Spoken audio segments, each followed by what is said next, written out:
Hello दोस्तों, आज इस वीडियो में बताने जा रहा हूँ कि ये जो वैकेंसी निकली है, आप देख सकते हो स्क्रीन पर, Lakshmibai college Delhi non teaching post. तो ये नॉन टीचिंग पोस्ट पर जितनी भी वैकेंसीज़ निकलती हैं दिल्ली यूनिवर्सिटी की, वो बिल्कुल भी रिलायबल नहीं है। आप भर करके अपना टाइम वेस्ट मत करना। आप पहले तो फ़ीस देख लो यहाँ पर ना, फ़ीस ये रही हाईलाइटेड हो रखी है। जनरल की 1000 है, ओबीसी की 800 है। ये बिल्कुल दोस्तों बिल्कुल मत फंसना, ये ट्रैप है। ये इनका एग्ज़ाम मैं ऑलरेडी दे के आ चुका हूँ। एक बार इसका एग्ज़ाम हुआ था आपका लाइब्रेरी अटेंडेंट का, और बहुत सारी पोस्ट थी अलग अलग। ये रहा लाइब्रेरी अटेंडेंट, मैं एग्ज़ाम दे के आ चुका हूँ।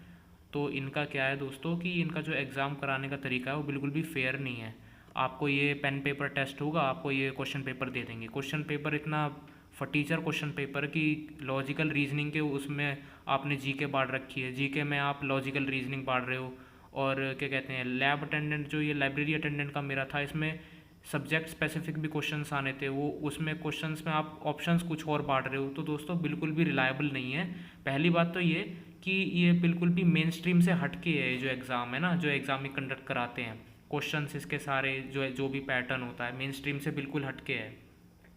और दूसरी बात यह है कि इसमें एक तो आप फ़ीस देख लो, आप 1000 रुपये फ़ीस है। मैंने भी भरी थी दोस्तों 1000 रुपये फ़ीस। पहली बात, आप फ़ीस भर दोगे, आपको नहीं पता लगेगा कि एग्ज़ाम कब होगा। ये एग्ज़ाम कभी भी करा लेंगे, हो सकता है एक हफ्ते, ये 1 महीने बाद करा लें ये, या हो सकता है ये 2 या 3 साल बाद कराएं। क्योंकि मेरे केस में क्या हुआ था कि जब वैकेंसी आई थी तो उसके तुरंत बाद जो प्रिंसिपल है कॉलेज का, उन्होंने इस्तीफ़ा दे दिया था। अब उन्होंने इस्तीफ़ा दे दिया, उनके इस्तीफ़ा देने के बाद जो उन्होंने कंडक्ट कराया एग्ज़ामिनेशन, वो 3 साल बाद, यानी कि मुझे अभी तक याद है मैंने 2021 में फॉर्म भरा था, जो ऑफलाइन भरा था मैंने। मेरे को बाय पोस्ट क्या कहते हैं दे करके आना पड़ा था वो पोस्ट ऑफिस में। तो तब एप्लीकेशन क्राइटेरिया ये था। अब इन्होंने मेरे ख्याल में ऑनलाइन कर दिया है।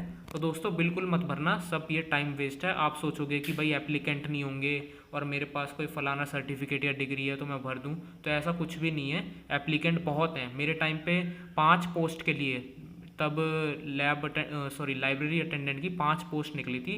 तो उन 5 पोस्ट के लिए करीबन 150 लोग आए थे, 150 कैंडिडेट्स आए थे सिर्फ 5 पोस्ट के लिए, 150 कैंडिडेट्स।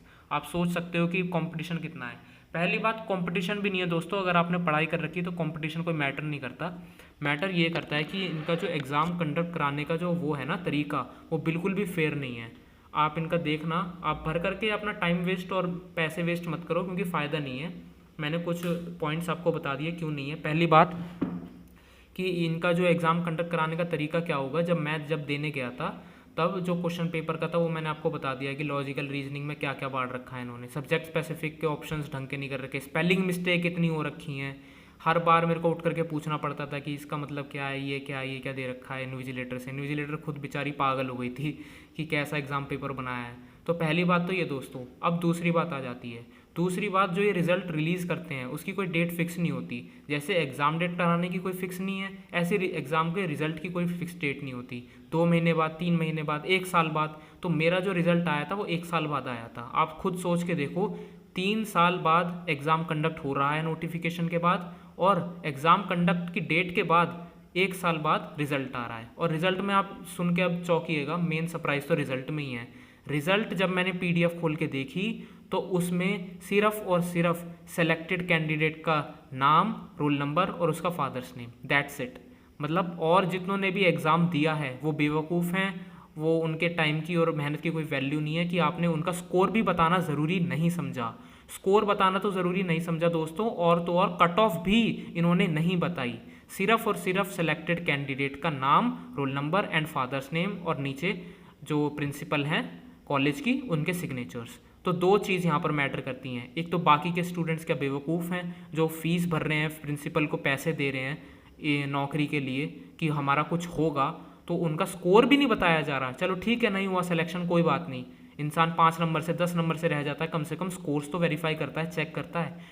तो स्कोर भी नहीं बताया जाता इसमें। पहली बात, स्कोर नहीं बताया जाता। अब आती है दूसरी बात कि कट ऑफ तो आप बताइए, आप एक कट ऑफ स्कोर कार्ड तो रिलीज़ कीजिए। कट ऑफ का स्कोर भी रिलीज़ ये नहीं करते, जैसे कि और ऑर्गेनाइजेशंस करती हैं, एसएससी है, यूपीएससी है, TSSS भी है, कट ऑफ तो बताते ही हैं कि भाई 100 में से 70 की कट ऑफ गई है, 65 की गई है, 75 की गई है कट ऑफ, तो कट ऑफ तो बताया ही जाती है दोस्तों। लेकिन इसमें कट ऑफ भी नहीं बताते ये लोग इतने शाणे हैं। तो अंदर ही अंदर दोस्तों आप समझ सकते हो कि बिल्कुल भी ट्रांसपेरेंसी है ही नहीं, क्या पक रहा है अंदर ही अंदर आपको। और एक और ख़ास चीज़ मैं बताना भूल गया आपको कि ये लोग जो एग्ज़ाम कंडक्ट कराते हैं, पेन पेपर टेस्ट होगा आपका, CBT नहीं होगा, कंप्यूटर बेस्ड नहीं होगा, पेन पेपर टेस्ट ये लोग कॉलेज में बुलाएंगे, ऑनलाइन आपसे फॉर्म भरवाया जाएगा, कॉलेज में बुलाएंगे और आपका पेन पेपर टेस्ट होगा। एक पेपर और एक पेपर कह रहा हूँ, एक पेन और एक कार्डबोर्ड आपको लेकर आना पड़ेगा। अब शॉकिंग न्यूज़ आप सुनो कि ये जो एग्ज़ाम का क्वेश्चन पेपर होता है ना, जो आपको लिफाफा मिलता है, जो पेपर पे जो क्वेश्चन पेपर होता है, जैसे BPSC प्रीलिम्स, UPSC प्रीलिम्स में पेपर पे होता है ना, वो जो क्वेश्चन पेपर आपको घर ले जाने देते हैं, ये लोग इतने डरे हुए होते हैं कि ये लोग क्वेश्चन पेपर को भी अपने पास रख लेते हैं। कुछ भी चीज़ आप घर नहीं ले जा सकते, इवन कि जो रफ पेपर होता है उसे भी रखवा लिया जाता है ताकि आगे कोई कंट्रोवर्सी ना हो। आप समझ रहे हो ना कि अंदर ही अंदर क्या हो रहा है, आप समझ रहे हो ना जो प्रिंसिपल किसको फ़ायदा पहुंचाना चाहती है ये सारी ओपेक चीज़ें करके। बिल्कुल ट्रांसपेरेंसी है ही नहीं दोस्तों। तो अपना आप टाइम और पैसा और अपनी होप्स बिल्कुल वेस्ट मत करो इस एग्ज़ाम पर, कोई भी मत भरना ये जो निकाली है वैकेंसी, क्योंकि फ्रॉड है, फेक है ये। मैं इतनी बार कंप्लेंट डाल चुका हूँ दिल्ली यूनिवर्सिटी में कि इसका कुछ हो, कोई ट्रांसपेरेंसी लाई जाए, लेकिन कुछ भी नहीं होता दोस्तों।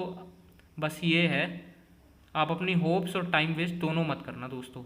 आप देख सकते हो ये इनका फ्रॉड, ये फ्रॉड जो देख सकते हो आप यहाँ पर, फ्रॉड के साइन भी हो रहे हैं। तो और ये आप वैकेंसीज वगैरह देख सकते हो। बस दोस्तों इतना ही कहना था, बस दैट्स इट। आप अपना टाइम वगैरह वेस्ट मत करना, कोई और अच्छी वैकेंसीज देखो, DSSS की, SSC की, जो मेन स्ट्रीम जो ऑर्गेनाइजेशंस जो करवाती हैं, इन पर विश्वास है। इन लोगों पर कोई विश्वास नहीं है 2% का भी। Thank you.